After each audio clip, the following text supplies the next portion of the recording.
అస్సలాముఅలైకుం వరహమతుల్లాహి వబరకాతుహు. Hi hello welcome to my channel అండి. ప్యాన్ అయితే ఇంకా హీట్ ఎక్కలేదు, కొద్దిగా ప్యాన్ హీట్ ఎక్కుతూ బాగుంటుంది అనేసి పట్టుకున్నాను. ఇప్పుడు ప్యాన్ అయితే లైట్గా హీట్ ఎక్కింది. మామూలుగా చుక్క రోటీ అంటారు కదా, ఆ టైప్ అనమాట. దీనిపైన నేను ఆయిల్ ఏది యూజ్ చేయడం లేదండి, ప్లెయిన్గా కాలుస్తున్నాను.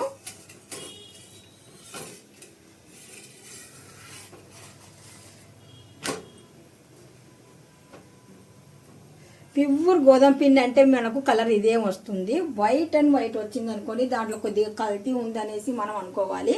చూస్తున్నారు కదా, మంచి గోధుమ కలర్ ఉంటే కనుక గోధుమ పిండితో స్వయాన చేసిన పిండి ఇది, గోధుమలతో చేసిన పిండి ఇది. అంటే ఇందులో మనకు కల్తీ గిల్తీ లేదు. మంచి కలర్ కూడా అదే ఉంది చూడండి, గోధుమ కలర్.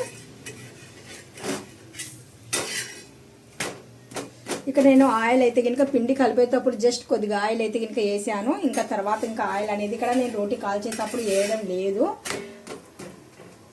ఆయిల్ కొద్దిగా తగ్గించుకుంటే బెటర్ కదా, అందుకనేసి ఆయిల్ లేకుండా నేను రోటీని అయితే కనుక కాలుస్తున్నాను.